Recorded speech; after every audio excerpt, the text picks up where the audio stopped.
हिमाचल में जब से कांग्रेस की सरकार बनी है तब से एक मुद्दा बहुत करवाया, जिसमें भाजपा की तरफ से आरोप लगाए गए कि कांग्रेस सरकार सिर्फ योजनाओं को बंद करने के लिए ही आई है। प्रदेश सरकार की तरफ से भी कई संस्थान बंद किए गए जो भाजपा द्वारा चलाए गए थे, जिसमें यह भी कहा गया था कि इन संस्थानों से बस आर्थिक बोझ ही बढ़ रहा था। कई बयान भी सामने आए, कुछ ने सराहना की तो कुछ ने निंदा। लोकसभा चुनावों में भी इस मुद्दे का बखूबी इस्तेमाल किया गया। हालांकि इस मुद्दे का जादू उपचुनावों में न चल पाया। अब प्रदेश सरकार द्वारा एक नया अभियान भी चलाया जा रहा है, वो है मुफ्त सेवाओं को बंद करने का।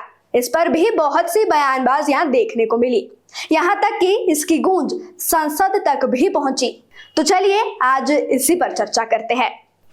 बीते 8 अगस्त को ही कैबिनेट की मीटिंग हुई, जिसमें सरकार की तरफ से कुछ फैसले भी लिए गए। अहम फैसला ये था कि मुफ्त पानी को बंद किया जाएगा। पानी तो बंद हुआ, लेकिन इससे नई जंग भी शुरू हुई। भाजपा की तरफ से आरोप लगाया गया कि लोगों को दी जा रही मुफ्त सेवाओं को बंद करके जनता से खिलवाड़ भी हो रहा है। हिमाचल सरकार साधन संपन्न लोगों की मुफ्त बिजली, पानी और हिम केयर योजना बंद कर चुकी है। अब महिलाओं के सरकारी बसों के किराए में 50% छूट को समाप्त करने की तैयारी में है। खजाना खाली होने की कगार पर खड़ी सुक्खू सरकार एक के बाद एक कड़े फैसले लेने को मजबूर भी हो रही है। सूत्रों की माने तो 3 दिन पहले हुई मंत्रिमंडल की महत्वपूर्ण बैठक में बस किराए में महिलाओं को दी जाने वाली 50% छूट पर फिर से विचार करने का फैसला लिया गया है। एचआरटीसी को निर्देश दिए गए हैं कि वो अगले कैबिनेट सत्र तक एक प्रस्ताव को तैयार करे। चर्चा है कि सरकार इस छूट को पूरी तरह समाप्त करने या फिर 25% तक सीमित करने पर भी गंभीरता से विचार कर रही है। ये कदम सरकार की आर्थिक चुनौतियों के मद्देनजर उठाया जा सकता है। भारतीय जनता पार्टी इसे लेकर सत्तारूढ़ कांग्रेस सरकार को घेरने में कोई कसर ही नहीं छोड़ रही है। प्रदेश सरकार के बड़े नेताओं की तरफ से यह भी कहा गया है कि मुफ्त की सुविधाओं से सरकार कर्ज में डूबता जा रहा है, जो कहीं ना कहीं भाजपा की तरफ से ही उन्हें मिला है। राज्य सरकार द्वारा एक एक कर मुफ्त सेवाएं बंद करने के फैसले के बाद प्रदेश में नई बहस भी शुरू हो चुकी है। कुछ लोग मुफ्त सेवाओं को बंद करने को सही ठहरा रहे हैं, तो विपक्ष के साथ कुछ इसे जनता से धोखा भी बता रहे हैं।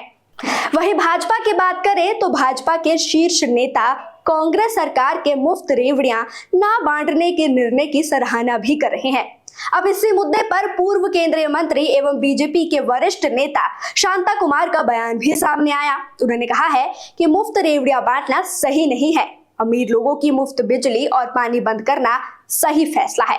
उन्होंने कहा कि सरकार को अंत्योदय की भावना के साथ काम करना चाहिए। उन्होंने कहा कि गरीब को हर प्रकार की मदद मिलनी चाहिए, मिडिल क्लास को थोड़ी बहुत सेवाएं मुफ्त मिलनी चाहिए, अमीर को कुछ भी नहीं मिलना चाहिए। वहीं बीजेपी के दिग्गज नेता एवं पूर्व केंद्रीय मंत्री राधा रमन शास्त्री ने भी कहा है कि मुफ्त बिजली पानी बंद करने का निर्णय बिल्कुल सही है।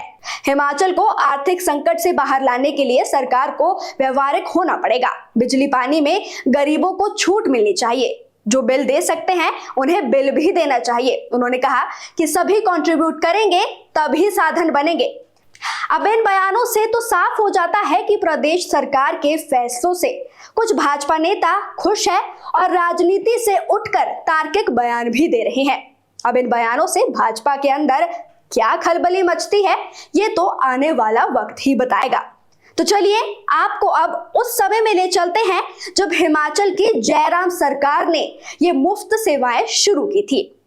बस किराए में 50% तक की छूट, 125 यूनिट मुफ्त बिजली, मुफ्त पानी और भी बहुत कुछ।